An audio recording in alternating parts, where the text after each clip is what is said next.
हनुमान जी ने कहा तो आप चिंता क्यों कर रहे हैं, हम तीनों को ले आते हैं। तो 3 दूनी 6, क्यों भाई, 3 तो आपके पास हैं ही शक्तियां, और लंका की भी ये मेरी जिम्मेदारी है, मैं तीनों को लाऊंगा। 3 दूनी 6, रावण 0/0। तो आज मरना ही है उसे, क्यों भाई, कन्फर्म है कि उसको मरना है। रावण के पास कुछ बचेगा ही नहीं। मैं अभी जाता हूं, तीनों शक्तियां ले आता हूं। अब सोचो जरा, विचार करना। अच्छा, हनुमान जी ला सकते हैं कि नहीं, जल्दी बोलो, हैं? ला सकते हैं। अच्छा, तू उधर बैठा था, इधर आ गया। लंगूर है क्या, ये बंदर है? सुंदरकांड की कथा चल रही है ना, है ना? तो सुंदरकांड में बानर ज्यादा हैं। हनुमान जी ने कहा मैं तीनों को लाता हूं, और आज फैसला हो जाएगा प्रभु, रावण मर जाएगा, उसका राष्ट्र ही खत्म हो जाएगा, और आप स्वतंत्र हो जाएंगे। भगवान ने कहा नहीं नहीं, सुंदरकांड का मतलब अनीति नहीं है। सुंदरकांड में किंतु लग जाएगा। सुंदरकांड का अनुष्ठान कोई नहीं करेगा इस विश्व की धरती पर। सुंदरकांड के प्रति किसी की आस्था नहीं होगी, इसलिए संभल के काम करना है। सुंदरकांड की रचना हो रही है। किस कांड की रचना हो रही है? सुंदरकांड की रचना हो रही है। संभल के काम करना, किसी भी प्रकार की टिप्पणी की गुंजाइश नहीं रहना चाहिए सुंदरकांड में। सुंदरकांड का एकमात्र पाठ अगर कोई कर ले तो संपूर्ण रामचरितमानस का फल उसे प्राप्त हो जाएगा। एक सुंदरकांड के पाठ संपूर्ण रामचरितमानस का फल प्राप्त होगा। इसलिए किसी भी प्रकार का कोई ऐसा अनीत पूर्ण कार्य नहीं होना चाहिए कि जिसमें सुंदरकांड में टिप्पणी होने लग जाए, सुंदरकांड में किंतु लग जाए। इस पर विचार करना है। हनुमान जी ने कहा तो आप तो आदेश दो, करना क्या है? कहा लंका की सती सुलोचना, उसने उस कुल का वर्ण किया है। बोलो किया है कि नहीं किया है? और प्रत्येक पतिव्रता चाहती है कि मेरा सुहाग भी अमर रहे और मेरे कुल में किसी भी प्रकार का कलंक न लगे, हमारा कुल भी निष्कलंक हो, हमारे कुल का वर्धन हो, उत्कर्ष की ओर हमारा कुल जावे। इसकी परिकल्पना बोलो पतिव्रता करती है कि नहीं करती है? इसलिए वो पतिव्रता है, वो सती है। अपने कुल, अपने पति, अपने कुल और अपने राष्ट्र का उत्कर्ष चाहती है। इसके लिए वो तपस्या कर रही है। उसको करने दो, उसे अधिकार है। ये अनाधिकार चेष्टा होगी कि हठात उसको लाना। अगर तुम बलपूर्वक हठात रामादल में सुलोचनाओं को लाओगे तो राम में और रावण में कोई अंतर नहीं रह जाएगा। जबरदस्ती सीता को उठा करके रावण ले गया, सारे विश्व में कलंकित हो गया। और यही काम रामादल में हो कि राम का सेवक हठात सुलोचना को रामादल में उठा करके ले आवे तो राम में और रावण में कोई अंतर नहीं रह जाएगा। इसलिए हे हनुमान, ऐसा कार्य नहीं करना है कि भविष्य में इतिहास कलंकित हो जाए। बोलो अगर सुलोचना को हठात ले आए थे रामादल में हनुमान जी, तो हरण माना जाता कि नहीं माना जाता? क्या माना जाता? हरण। और हरण का मतलब आप लोग कहते, एक सज्जन बोले महाराज जी ऐसा है, जैसे के तास तैसा व्यवहार करना चाहिए, जैसे के साथ तैसा व्यवहार करना चाहिए, जैसा वो किया रावण वैसे ही करना चाहिए। मैंने कहा गलत, जैसे के साथ तैसा व्यवहार करना चाहिए, जो जैसा करे वैसा करना चाहिए। परिवर्तनशील युग, दृष्टिकोण बदलने की जरूरत है। रूढ़िवादिता में अपने जीवन को नष्ट मत करो कि जिसने हमारे साथ जैसा व्यवहार किया हम वैसा ही उसके साथ करेंगे। मारना है अगर किसी को तो मार दो एहसान से, फायदा क्या मिलेगा अगर मार दोगे जान से। बदला ले सकता है जान का मारा हुआ, सिर उठा नहीं सकता एहसान का मारा हुआ। इसलिए थोड़ा परिवर्तन करने की जरूरत है नहीं? थोड़ा परिवर्तन करो। हम ये नहीं कहते हैं कि बिल्कुल तुम प्रतिक्रिया ही मत करो, ऐसा नहीं है मेरा कोई भाव। भाई सर्प शांत रहे, लेकिन अगर पत्थर फेंकने लगे तो फुसकार जरूर मार दे। क्यों भाई? फुसकार मारना चाहिए कि नहीं? थोड़ा भय बना रहेगा। लेकिन इसका मतलब ये नहीं कि किसी ने पत्थर फेंका तो दौड़ करके उसको काट ही ले, मार ही डाले। थोड़ा सा परिवर्तन करने की जरूरत है। अच्छा एक बात बताओ, जैसे आप रास्ते में जा रहे और कुत्ता ने आपको काट लिया, तो फिर आप क्या कहोगे? जब तक हम कुत्ते के नहीं काट लेंगे तब तक चैन नहीं लेंगे। तो कुत्ते में आप में क्या अंतर होगा? जल्दी बोलो, कोई अंतर होगा? कुत्ते ने काटा है, उस रास्ते से जब भी हम चलेंगे तो सावधान होके चलेंगे। क्यों? कैसे चलेंगे? सावधान होके चलेंगे, ठीक है ना? सावधानी की जरूरत है।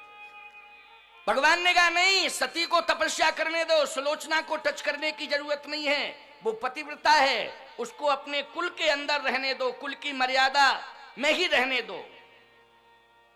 मोय अतिशय प्रतीत मन केरी, जह सपने ऊपर नारी न हेरी। मेरी भी परंपरा है, मेरे अनुयायियों की भी यही परंपरा है, उसका निर्वाह है, हम भी करते आ रहे हैं, तुम्हें भी करना पड़ेगा। हनुमान जी ने कहा तो एक काम करें, वीर योद्धा मेघनाद और संत विभीषण, इन दोनों को लाएं तो 3 हैं, और 2 और मिल जाएंगे तो 3 2 5, 5 शक्तियां आपके पास, रावण के पास 1 शक्ति, पराजित वैसे भी हो जाएगा। भगवान बोले नहीं नहीं नहीं नहीं, योद्धा को भी नहीं लाना है। जिस देश का जो योद्धा होता है उस देश के लिए मरने का संकल्प लेता है। बोलो लेता है कि नहीं? कि मैं देश की रक्षा के लिए प्राण गंवा दूंगा, लेकिन जब तक जिंदा रहूंगा तब तक अपने देश को गुलाम नहीं होने दूंगा।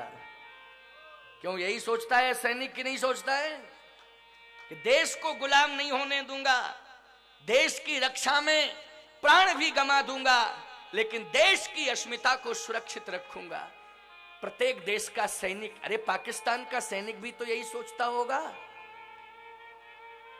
हमारे देश के सैनिक तो सोच ही रहे हैं, जिस देश का जो सैनिक होगा अपने अपने देश के लिए मरने का संकल्प लेता है। अमेरिका का सैनिक भी अपने अमेरिका को सुरक्षित रखने का संकल्प लिए बैठा होगा। अन्य देशों के सैनिक भी अपने अपने देश को सुरक्षित करने का संकल्प लिए बैठे होंगे। बस वितरघाती काम नहीं करना चाहिए। युद्ध लड़ना है तो चैलेंज के साथ लड़ना चाहिए, सामने आमने सामने लड़ना चाहिए। ये नहीं कि नालायकियत का काम करो, घिनौना काम करो कि सैनिक सो रहे हैं उनकी गर्दन काट ली। क्यों भाई? सोते समय गर्दन काट लो, या कोई अकेला है सो आकर के उसकी एक की गर्दन उड़ा के ले जाएं। ये नालायक लोग हैं, ये कायर हैं, कायर, ये बलवान नहीं है। मैं स्वागत करता हूं बाबा रामदेव का इस मंच से कि बाबा रामदेव ने एक बात कही, बहुत अच्छी लगी मुझे, कि अगर एक भारतीय सैनिक का सिर पाकिस्तानी सैनिक ले जाते हैं तो भारत के सैनिक संकल्प ले लें कि एक के बदले हम 100 का सिर कलम करेंगे। ये संकल्प ले लेना चाहिए भारतीय सैनिकों को, हम 100 का सिर कलम करेंगे। ये बात बहुत अच्छी कही उन्होंने। ये प्रोत्साहित करना है। बोलो है प्रोत्साहित करना कि नहीं? प्रोत्साहन देना है कि नहीं? कभी हतोत्साहित नहीं करना चाहिए, अपने वीरों को प्रोत्साहित करना चाहिए, लेकिन बल का दुरुपयोग भी नहीं करना चाहिए। वीर को अनाधिकार चेष्टा नहीं करनी चाहिए, अतिक्रमण नहीं करना चाहिए। हमारा बल सील के नियंत्रण में रहे, इस बात पर विचार करना चाहिए। हमारा बल जो है सील के नियंत्रण में रहे। तो भारतीय सैनिकों से हम यही कहना चाहते हैं सदा तुम्हारी विजय होती रहेगी। अपने बल को सदा सील के नियंत्रण में रखना, सदा तुम्हारी विजय होती रहेगी। सदा भारत मां तुम्हें आशीर्वाद देती रहेंगी, सदा संत तुम्हें आशीर्वाद देते रहेंगे। हनुमान, अपने बल को सदा सील के नियंत्रण में रखना। हनुमान जी ने कहा, आपको साथ लेके जा रहा हूं, हमें किसी बात की चिंता नहीं करनी। किस बात की चिंता? एक संत ने कहा, आशा एक राम जी से, दूजी आशा छोड़ दे, नाता एक राम जी से, दूजा नाता तोड़ दे। आशा एक राम जी से, दूजी आशा छोड़ दे, नाता एक राम जी से, दूजा नाता तोड़ दे। धन्यवाद निर्विवाद राम राम कहिए, जाहि विधि राखे राम, ताहि विधि रहिए। धन्यवाद निर्विवाद राम राम कहिए, जाहि विधि राखे राम, ताहि विधि रहिए। सीताराम सीताराम सीताराम कहिए, जाहि विधि राखे राम, ताहि विधि रहिए।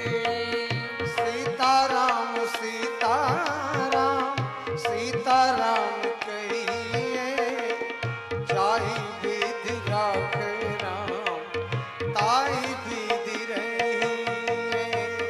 जाहि विधि राखे राम, ताहि विधि रहिए। जाहि विधि राखे राम, ताहि विधि रहिए। आशा एक राम जी से, दूजी आशा छोड़ दे, नाता एक राम जी से, दूजा नाता तोड़ दे। प्रभु आपके आश्रित हूं, मुझे किसी बात की चिंता नहीं है।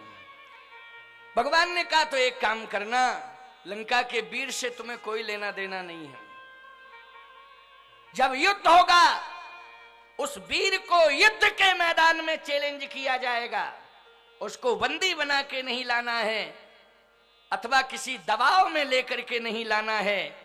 उसे स्वतंत्र रूप से बल का प्रदर्शन करने दो अपने राष्ट्र की सुरक्षा के लिए। सती को साधना करने दो अपने राष्ट्र की सुरक्षा के लिए। लेकिन हे हनुमान, संत एक ऐसा होता है जो न जातिवाद से बनता है, न वर्गवाद से बनता है, न क्षेत्रवाद से बनता है। वो तो विश्व कल्याण के लिए, विश्व कल्याण का आशीर्वाद देता है, सबके आशीर्वाद के लिए होता है। पूरे विश्व के कल्याणार्थ आशीर्वाद देने के लिए संत की सत्ता इस धरातल पर उतरती है। क्यों? सबके आशीर्वाद के लिए। भाई निमित्त मात्र तो ठीक है, मैं कहीं पैदा हो गया, किसी वंश में कोई संत, किसी वंश में कोई संत, किसी वंश में, लेकिन सब अच्युत गोत्रीय हैं। सबका एक ही गोत्र है, अलग नहीं है किसी का। सब एक गुरु की संतान है। आद्य रामानंदाचार्य भगवान की हम सब संतान हैं, इसलिए हमारा एक गोत्र है, अच्युत गोत्र। इसलिए हम सबको समान रूप से आशीर्वाद देंगे, पूरे विश्व को आशीर्वाद देंगे। हम विश्व आशीर्वाद, विश्व कल्याण के लिए हैं। तो समझने की कोशिश करना,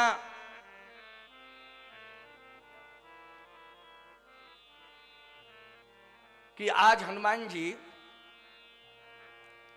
लंका में प्रवेश करते हैं तो कहते हैं, प्रभु ये आप बताएं कि मैं किसको लाऊं।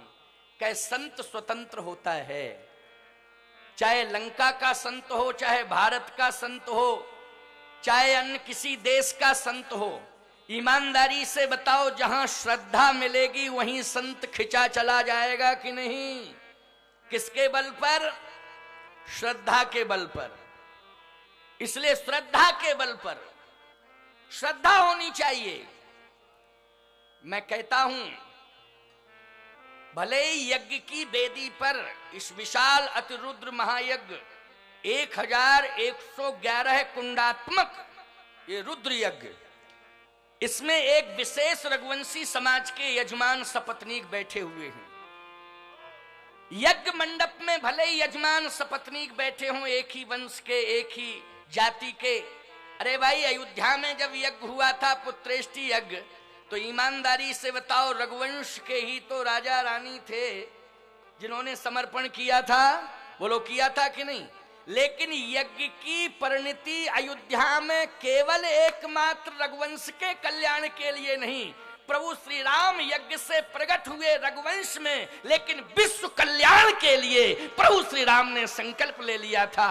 और आज पूरे विश्व रूप रघुवंशमणि, विश्व रूप रघुवंशमणि हो गए।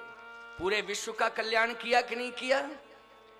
इसलिए ये यज्ञ जो हो रहा है, भले ही यज्ञ की वेदी पर रघुवंशी बैठे हुए हैं सपत्नी के यजमान बन के, लेकिन केवल ये रघुवंश के कल्याण के लिए ही नहीं, पूरे विश्व के कल्याण के लिए यज्ञ हो रहा है। इसलिए सभी अपना अपना कल्याण इस यज्ञ से करें। रघुवंश में जन्म लेने वाले स्वामी श्री कनक बिहारी दास जी महाराज पूर्व में रघुवंश में जन्म लिए होंगे, लेकिन वर्तमान में तो वो हमारे रामानंद संप्रदाय के अच्युत गोत्रीय संत हैं। इसलिए वो हमारे संत हैं, रामानंदीय संत हैं। इसलिए आप सबके कल्याण के लिए उन्होंने तपस्या की है। इस यज्ञ के माध्यम से केवल एक ही वंश का नहीं, पूरे विश्व का कल्याण होगा। पूरे विश्व के कल्याण के लिए यज्ञ हो रहा है। बहुत अच्छा संकल्प आप सबका। इसके लिए मेरी बहुत बड़ी, बहुत बहुत बहुत बहुत हृदय से शुभकामनाएं, हृदय से अनंत कोट बार साधुवाद है कि आपने बहुत अच्छा कीर्ति स्थापित किया। इस यज्ञ के माध्यम से स्वयं प्रदेश के मुख्यमंत्री ने इस बात को कहा कि मैं प्रदेश का मुख्यमंत्री हूं, बड़ी बड़ी धर्म सभाओं में गया हूं, लेकिन इतनी विशाल भीड़ धर्म सभा में पहली बार मैं देख रहा हूं, इतना विशाल यज्ञ पहली बार देख रहा हूं। ये शिवराज सिंह ने कहा कि मैं पूरे प्रदेश में, हमारे यहाँ कुंभ होता है, हमारे यहाँ बड़ी बड़ी सभाएं होती हैं, बड़े बड़े धर्माचार्यों के प्रवचन होते हैं। उन्होंने इस बात को कहा, क्या वो नहीं जानते हैं कि ये प्रसारण पूरे भारत में हो रहा है, पूरे विश्व की जनता देख रही है, सुन रही है? जिम्मेदार पद है, लेकिन हृदय से ये आवाज निकली, हृदय से ये आवाज निकली कि वास्तविकता थी। इसलिए वाणी से वास्तविकता निकल पड़ी और उनको स्वीकार करना पड़ा कि ये सबसे विशाल यज्ञ मध्य प्रदेश का है, जो केवल भारत का आश्चर्य नहीं, पूरे विश्व का आश्चर्य बन गया है। इसलिए विश्व का आध्यात्मिक आयोजन आश्चर्य का केंद्र बिंदु हो गया।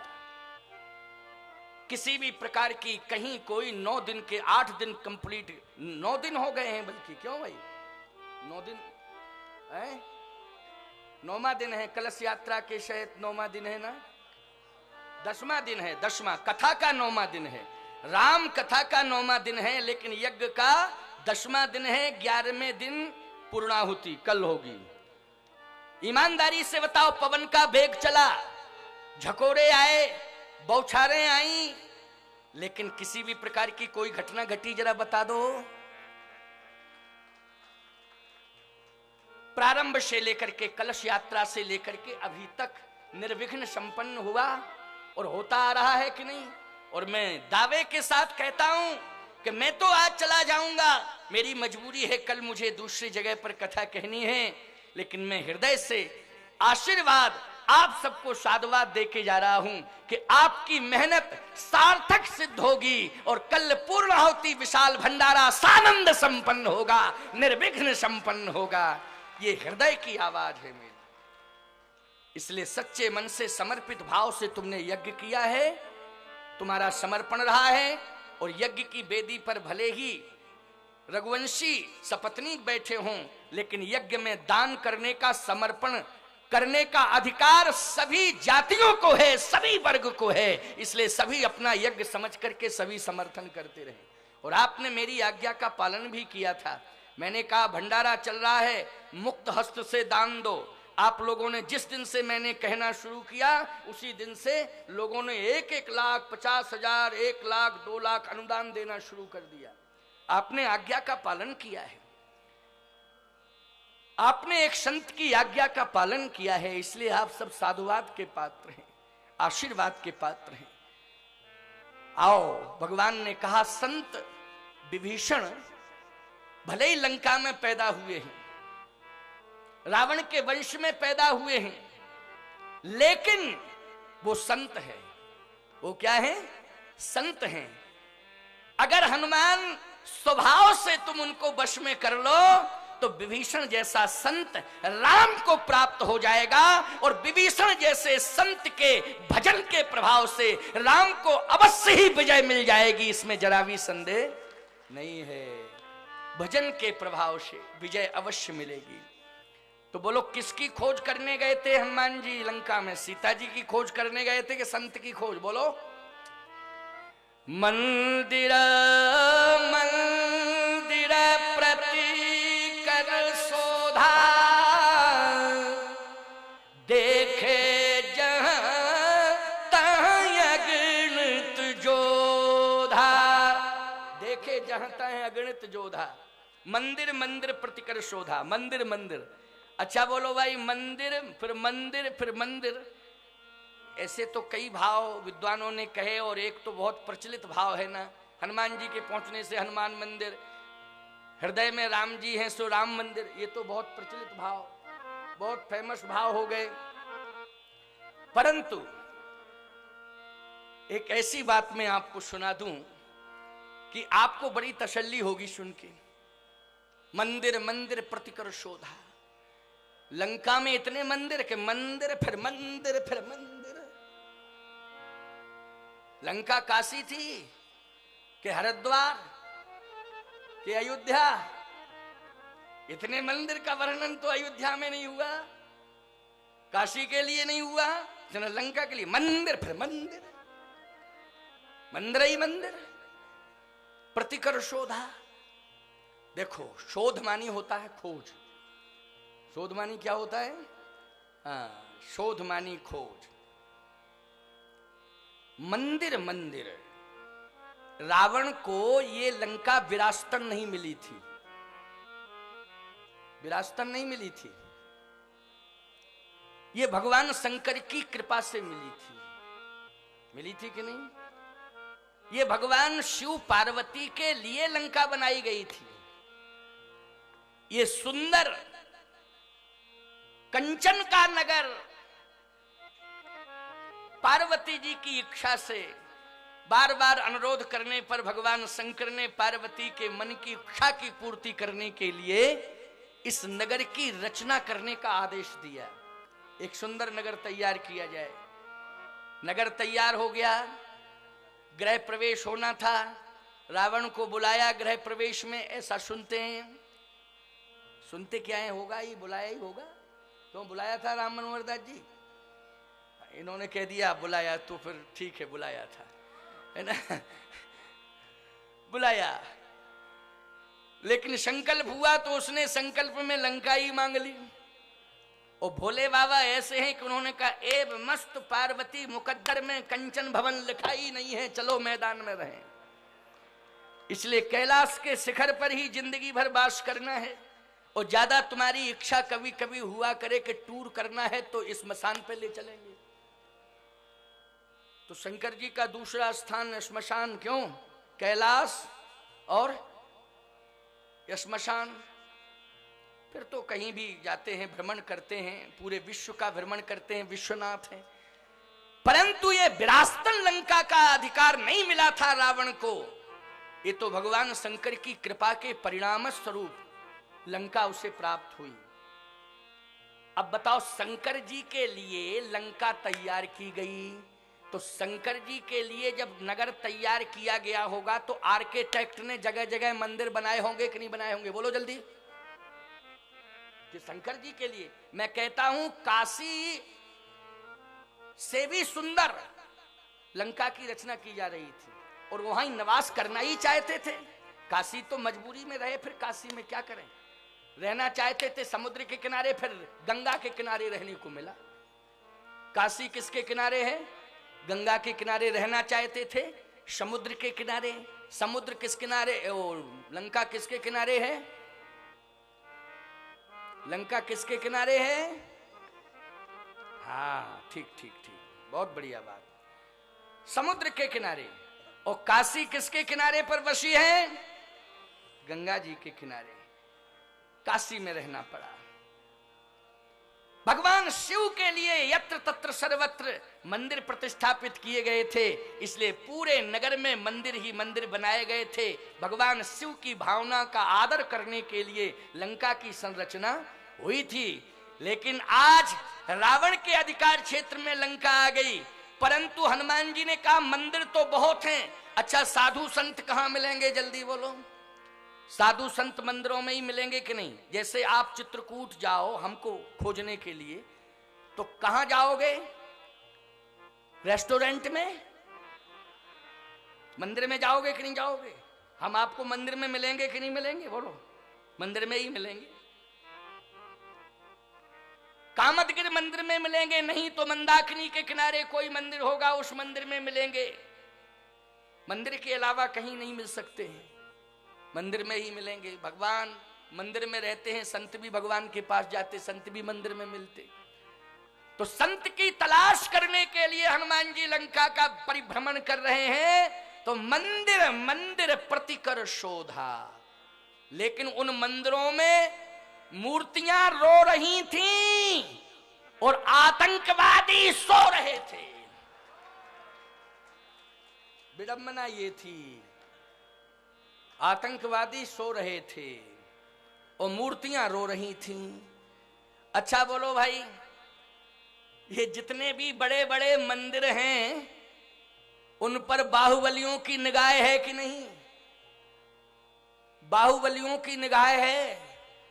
वो तो कोई महात्मा अगर सजग पहरी बन करके बैठा है तब तो मंदिर सुरक्षित है, नहीं तो महात्मा चले गए समुद्र में और आतंकवादियों ने कब्जा कर लिया। आतंकवादियों के शिकार होते जा रहे हैं मठ मंदिर। मंदिर की संपत्तियों पर असामाजिक तत्वों की निगाह आ चुकी है। लेकिन प्यारे, ये मंदिर आस्था के केंद्र हैं,